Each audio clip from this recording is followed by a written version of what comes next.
Welcome to the WACO Experience, an American story. We, the people. With your host, D. Scott Smith. In order to form a more perfect union. Interviews with leaders in business, government, and nonprofit organizations. Promote the general welfare. Jobs, products and services, and infrastructure for strong communities. Secure the blessings of liberty. The WACO Experience is an American story, a story of communities across America. It is your story. This week on the WACO Experience, an American story, we listened to part one of my conversation with Kelly MacGregor, Executive Director of the WACO Civic Theater, celebrating a century of art. I'm your host, D. Scott Smith. You can learn more about this program and sponsors and find links to the podcast version of this program online at thewacoexperience.com. Visit our sponsors, White Bluffs Construction, Custom Building, Home Remodeling. I encourage you, call Seth at 254-227-2002 and schedule White Bluffs Construction to build your patio, deck, or pergola. Visit their website, whitebluffsconstruction.com. Monica Shannon of Texas Healthcare for You is who we turn to for help with healthcare insurance. Call her today at 254-339-3421. Visit the website, txhealthcareforyou.com. That's txhealthcare, the number 4 and the letter U.com. Biddy and Beau's Coffee offers hot and cold beverages, catering, and provides employment for people with disabilities. Visit today at 110 Franklin in Waco. ChordBuddy is the world's best way to learn guitar. 100% US made, this learning system will have you playing real music on a real guitar right away. Learn to play guitar today at ChordBuddy.com. Comic Fest Waco is coming April 5th to University High School. Free and open to the public, this event is all about literacy. Follow them on Instagram at Comic Fest Waco. Here we are on location at the WACO Civic Theater. I'm here with Kelly MacGregor, Executive Director. Hello. So welcome to the WACO Experience, an American story. I'm so glad to be here. Thank you so much for having me. So we're just sitting right in the middle of the theater, and this is a very unique space. Let's first start off with what is going on currently with the WACO Civic Theater, and tell people where to find it physically and online. Right. So you can go to wacocivictheater.com and find tickets to all of our shows, but we're sitting right next to the set for Arsenic and Old Lace. There's one more weekend of that this coming weekend, but right after that, we're doing the Central Texas premiere of the musical Six with it's the teen edition. So the full version is not out yet, but man, is that a fan favorite. People love that musical. It's about the 6 wives of Henry VIII. And so that's the following weekend. And then we have 101 Dalmatians for children. We have the Glass Menagerie. We have a silly little musical that is so much fun and so heartwarming. And it's called I Love You, You're Perfect, Now Change. And then after that, we're rounding up the end of this season with 3 weekends of My Fair Lady. Physically, we're here essentially on the corner of Lake Air and Bosque. Yes. And you can't miss it because you've got this enormous parking lot that you share, kind of, with the Extraco Center. The Extraco, the Heart of Texas Fair and Rodeo is right next door. And it looks like we do share a parking lot. Part of our parking lot is actually their parking lot, but they've been great neighbors, and it looks like we're part of the fair complex, but we are right behind Alliance Bank. So there's a ton of stuff going on. You also have a special show that you have a special license for. Yes. So sometimes we get emails from the licensing agency, Music Theater International, and they ask us if we want a pre-release of a license for a show. So that was how we were able to present Waitress this year. We were one of a handful of theaters across the nation that was granted the license to put that musical on, because it's brand new. It's pretty fresh off of Broadway. So this year, this coming fall, we are going to be running a show for 4 weekends straight, which normally a long run for us is 3 weekends. So we've added an extra weekend to this because we know everybody's going to be so excited, because it is the full Disney Broadway production of Frozen. Oh my Yes. gosh. Yeah, this is going to be the sing-along Oh, it's going to be so fun. Yeah. So fun. And for young and old alike, there's so much art in this musical. It's beautiful. There's gorgeous music. And I have a connection to the composers as well. So we'll see if we can get something special for our cast there. Really? But we also, if you just think about the staged production, they make beautiful puppets. So we're going to be doing a lot of puppetry in this show. And then, of course, special effects and lights and everything to make it just gorgeous. Yeah. So people need to go to the website now, get your tickets, and let's talk about the ticketing. So you can buy season tickets right now, season memberships right now. That means you can buy the one ticket for every show. We haven't opened up single tickets yet. So with a season membership, we start off with To Kill a Mockingbird in September. Then we run Frozen, and then we run a Christmas play called Every Christmas Story Ever Told. And it is just 3 actors, and they tell you every single Christmas story you've ever seen. And they'll just cram it all into one 90-minute package. And it's going to be very fun and very silly. The first thing in 2026 will be Dolly Parton's 9 to 5. Then we'll be putting on Neil Simon's The Odd Couple, but the female version. And then we're finishing that season with Kiss Me Kate. So May of next year will be Kiss Me Kate. So that season membership will get you a ticket to all of those. What's outside of those is our big summer production, and that will be The Prince of Egypt. And we are also so excited about that one. It's beautiful music by Stephen Schwartz. He wrote things like Godspell and that little show called Wicked. And we just did The Hunchback of Notre Dame last fall, which he also wrote incredible music for. So Prince of Egypt has more of that gorgeous music. We're hoping to have live musicians, and it'll be lots of movement and spectacle. So we're really excited about that one. There's just so much going on. How far out do you plan? We have to plan really far out, very, very far out.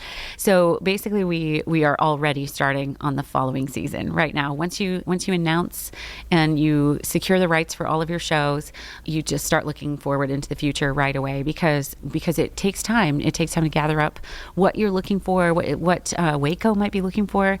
I've been spending the last couple of years in these season selections, making sure that they're all shows that celebrate our 100 years here in Waco, Texas, first of all, and with shows that people are really excited about, people that will hear the titles to and say, hey, I know that and I want to come and see it.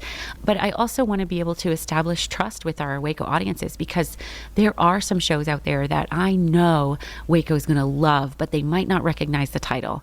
After these 2 years of celebrating our 100th birthday, I really want everyone in the following year, if you don't recognize the title, trust me, you're still going to love that show. And this 100-year birthday, yes. 100-year anniversary, we're going to talk about that. Isn't that incredible? Yeah, we're going to talk about that a little bit more coming up here as well, because the centennial milestone is wonderful. Yes. And choosing these plays, choosing the productions that you do, is that your responsibility, the board? How does that all come together? We have some representatives on the board to give some advice and to look at things and make sure that we're choosing well for our community, for our actors, and for our resources. So we have that, but it's ultimately on my shoulders to be able to make the final decision and decide. And so then we usually choose the seasons, but then if we get that really special email that says, hey, do you want this title? We switch really quickly if it's worth it. Yeah, I imagine there's a community of community theaters out there that you have a network. So tell me about the other folks out there in this civic theater universe that you connect with. We have some really incredible leaders out there in the community theater world, just really helpful, wonderful people who just come alongside you and help you, over the hurdles and tell you, best practices. And I'm still fairly new at this. I've only been the executive director officially since about this time last year. So I have a friend in Central Texas Theater, also known as Viva Las Arts Theater, Jamie Salter. She's a wonderful executive director, and she's just been an incredible help. Temple Civic Theater is another place that I've directed, and it's a got a great group of people that work for them and work with them. And then another one in Georgetown, Ron Watson out there is just wonderful. Like anytime you need something, you just call. And in fact, last week I got a phone call from WACO Civic Theater in Florida. It was just another person asking, hey, this thing came up. What's your suggestions? And so it's a really wonderful community of community theaters. And let's talk about the actors that populate this outstanding lineup of plays. Wow. I could go on for 27 podcasts. I could not tell you enough about them. We have a community of actors that are just really wonderful, giving, generous, incredible people. They have oodles of talent, and their willingness to show up and rehearse hour upon hour, learning these things, stand up in front of an audience and in something that's frankly terrifying. We all sort of laugh about it as actors, and we're like, remember this is fun, right? We think this is fun, ? Because it's very nerve-wracking. And it sure is. It is a lot of fun, but it's a lot of work. And there's a lot of people in the Central Texas area that have been willing to put that work in, have been willing to make this place a better place. And not only that, but really stand alongside each other in the ups and downs of life, because you really do life together for a little short time. You perform for 3 weeks, you rehearse for 6 weeks before that, and you really get to know one another. You spend time with each other in the dressing rooms and in the rehearsal rooms, and you build each other up, and we really have a wonderful community that does that. It's really fun to be a part of and incredible to watch. You've got about 9 weeks together. The selection has happened many months before that. Yes. What about choosing the director and casting? Yeah, usually the directors come to me. They're like, ooh, I want to do this one or I want to do that one. So a lot of times, like some of those directors are represented on our season selection advisory committee. They will have something in mind as we talk about different titles that they would like to do. But a lot of them come to pursue me. If we have any gaps in the scheduling for that, then I start reaching out to people that I know, or maybe people who haven't been involved in a while. Maybe they used to direct here or something like that. So we do want to give everybody a chance. The other thing that we're always in consideration of is to make sure that all of these titles are representing our community well. So I think there's work to do there. I think we need more diversity in our casts, and I'm really excited about some of the ideas and ways that we can pursue that, because we want to represent WACO well, and we want everyone to know that they have a place here, and that they're going to be like a part of all of this in every way, and celebrated for that. And as all of our actors are, we're just super excited to figure out how to get the word out some more. And then I think titles like The Prince of Egypt and To Kill a Mockingbird, and things that people know the titles, they know the stories, and they know that they can come and be a part of that. Yet, there are certain shows that are presented in traditional ways that sometimes our communities might look at and say, well, there's no place for me. And yet, for example, I use The Sound of Music as an example, because we presented that title last year, and all of our children were of different ethnicities and backgrounds. So we really want to make sure that WACO knows that everyone is welcome here. And that's a part of the job, the responsibility of the executive director. The traditional, the well-known, The Sound of Music type titles that you want, but you also are looking for those that are newer, less known, and trying to find that right mix. Absolutely. And then how those are staged. Now, is it the director that's choosing that? How much input do you have on the creative process? Yeah, I have a little bit of input, but I really like to let my directors do what they want to do. If they have something in their head and they see a certain vision, then I really want to support that, because this is a piece of art. It's a performance art, and I can commission a work from you, and I can ask you to paint a picture, and I would like it to have green, blue, and turquoise in it, right? But I'm not going to hold your hand, and I'm not going to, dictate how you put paint on that canvas, right? I can give you some parameters, but I really want it to be a piece of art that director and that cast puts together themselves. As far as how to stage it, right now we have our theater is in the proscenium setup, which means that we all, as audience members, look in one direction, and that direction is the stage, right? But we also have a very special building that will convert to all kinds of different setups, and we can convert this place to the round very easily, and we can flip it backwards and have a new perspective. We can do all kinds of things in this incredible building. Letting the directors and the artists that come in and build the sets, design the whole layout, and act in the play. I was just listening to some advice from Tom Hanks recently. Yes. And he had some great advice that he got early on in his acting career, which basically was show up on time. Yep. Know your lines, text, yeah, right? Yes. Yeah, and have an idea. And have an idea. I love that, right? Yeah, exactly. And that is to say that the directors, the people building the sets, the lighting, right? They all have to have an idea, and they're bringing it. And so it's the creative process that comes together from all of the individuals that make a unique presentation, even if you've seen it. Yeah, exactly. It will be different every time. And even, well, I experienced this a lot last fall because I directed The Hunchback of Notre Dame, and that show was truly beautiful. It was a partnership with Central Texas Choral Society, so we had a gorgeous choir. We had a 14-piece orchestra made up of 26 different musicians. They would switch out every if someone couldn't do the entire run of the show. So lots and lots of people were involved in that. Some really wonderful local artists like David Guess, who was our music director. The voices in that cast were incredible. But once your job as a director, it opens and you're done. That's the end of your job. The actors continue, but your job is finished. I just always wanted to be here. I wanted to see it again and again and again. I didn't have to, but it kind of, I sort of mourned the loss if I didn't sit through the show. And watching the same cast do the same things, the same music, the same lines over and over again, it was always somehow different, though. There's a different energy in the room. There's a different just flavor of the evening, and it just, these are humans approaching the same text in a different way every single day, because every single day we are different. We wake up a different person than we were yesterday. So right, yeah. So today's guest on the WACO Experience, an American Story, we've got Kelly MacGregor. We are here in the historic building. And there's a very great history about this building at the Civic Theater, basically right here on the corner of Lake Air and Bosque Boulevard. Let's talk a little bit about your journey into becoming the executive director here. Yeah, sure. So I moved to Waco back in 2007, but my children were very small. My first child was only 6 weeks old when we first moved here to Waco, and Baylor University brought us here. And so I stayed home with my kiddos, got a little bit involved in the children's theater scene through Christian Youth Theater, and but mainly it was kind of all about the kids. And if they wanted to be a part of a show, then I would be a part of that season. But then eventually I saw on the marquee out here on Lake Air Drive that they were going to be having auditions for Sweeney Todd in 2016.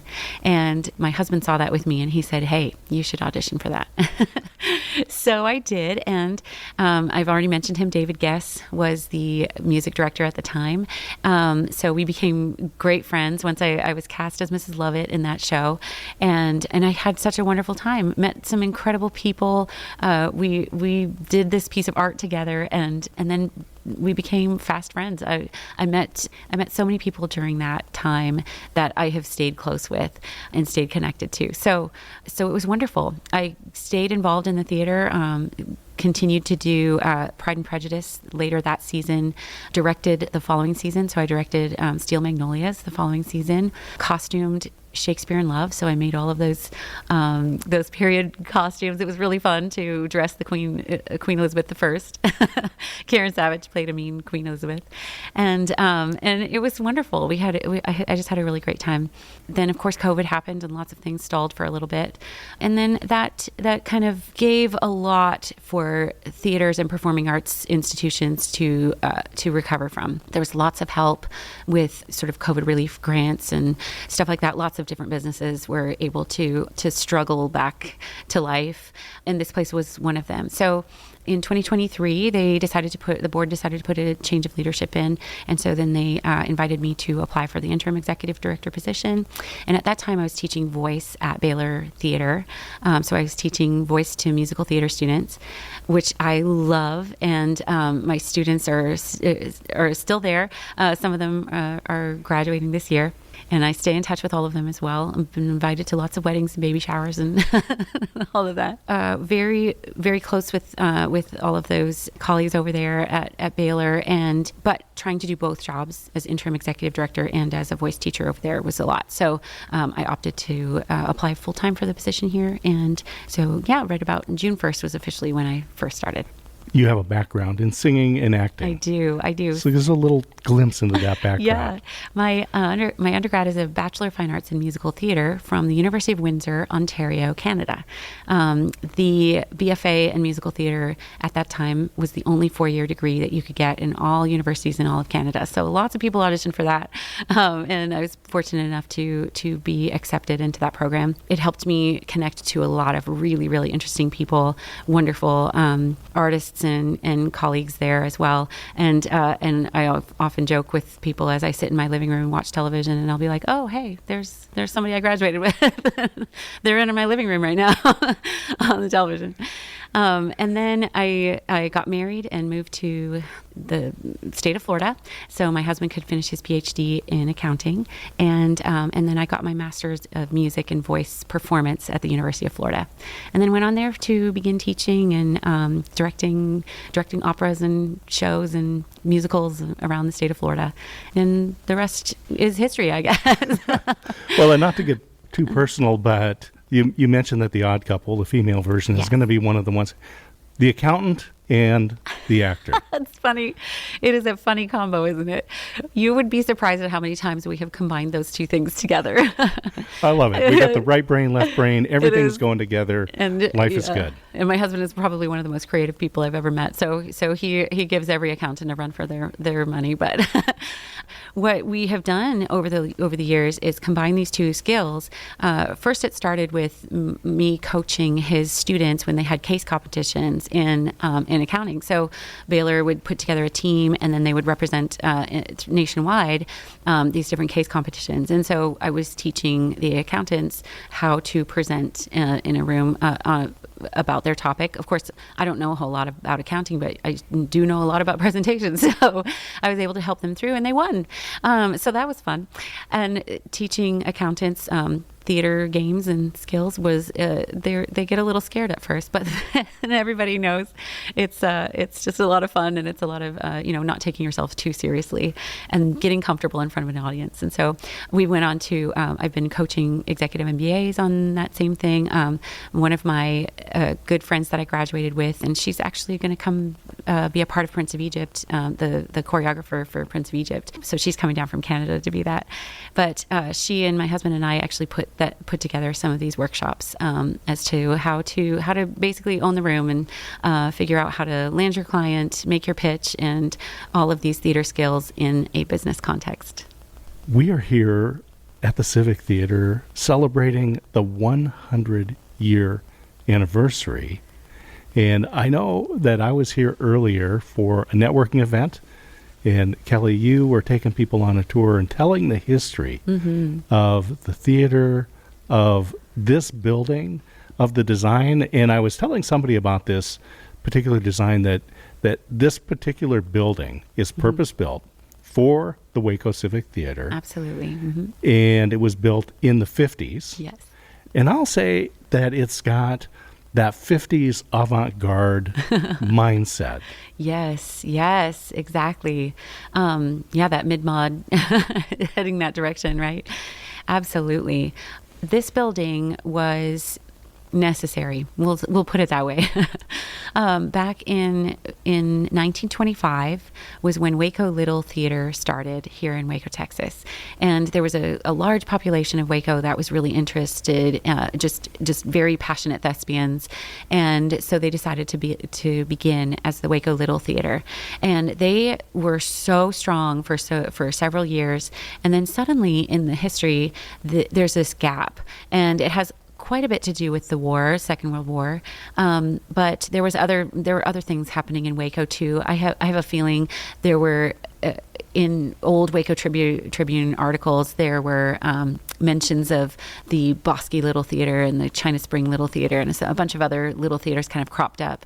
And then suddenly Waco Little Theater disappeared for a minute. After the war, a man named Paul Baker was a professor at Baylor University, and some of your listeners will be familiar with him because he made quite a name for himself in the world of theater and in the world of, honestly, of architecture and of design and of the study of acting and theater training itself.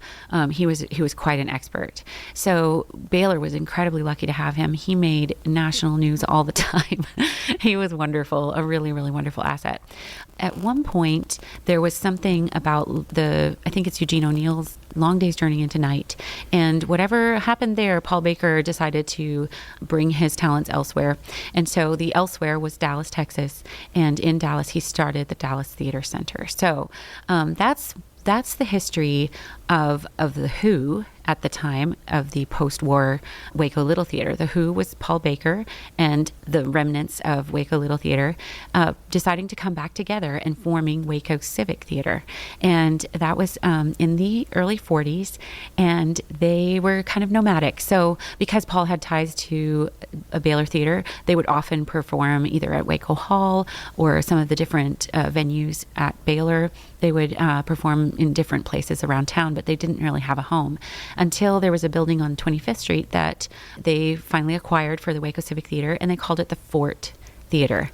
Yeah, and the Fort Theater was aptly named because the woman who started Waco Little Theater in 1925 was Mrs. Jean Fort, or her husband was Mr. Foster Fort, the son of William Fort. So again, if you're familiar with Waco history, William Fort's house is right across from Live Oak, and it is one of the historic Waco homes that was donated to Live Oak. So that's actually now part of that school. Yeah, that's one of these founding Waco families that started this theater, and then they named the little place that they had after the Fort family. Unfortunately, it burnt to the ground.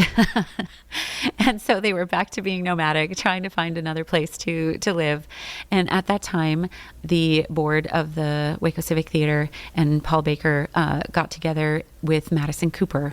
And Madison Cooper is also well known here in Waco, Texas. The Cooper Foundation is his legacy, and the mission statement for the Cooper Foundation was simply make Waco a better place to live. That's it.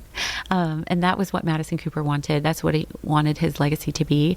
And boy, did he accomplish that in so many ways. Like, the Cooper Foundation is so influential. All of our foundations here in Waco are just wonderful, incredible organizations that do so much good in this community.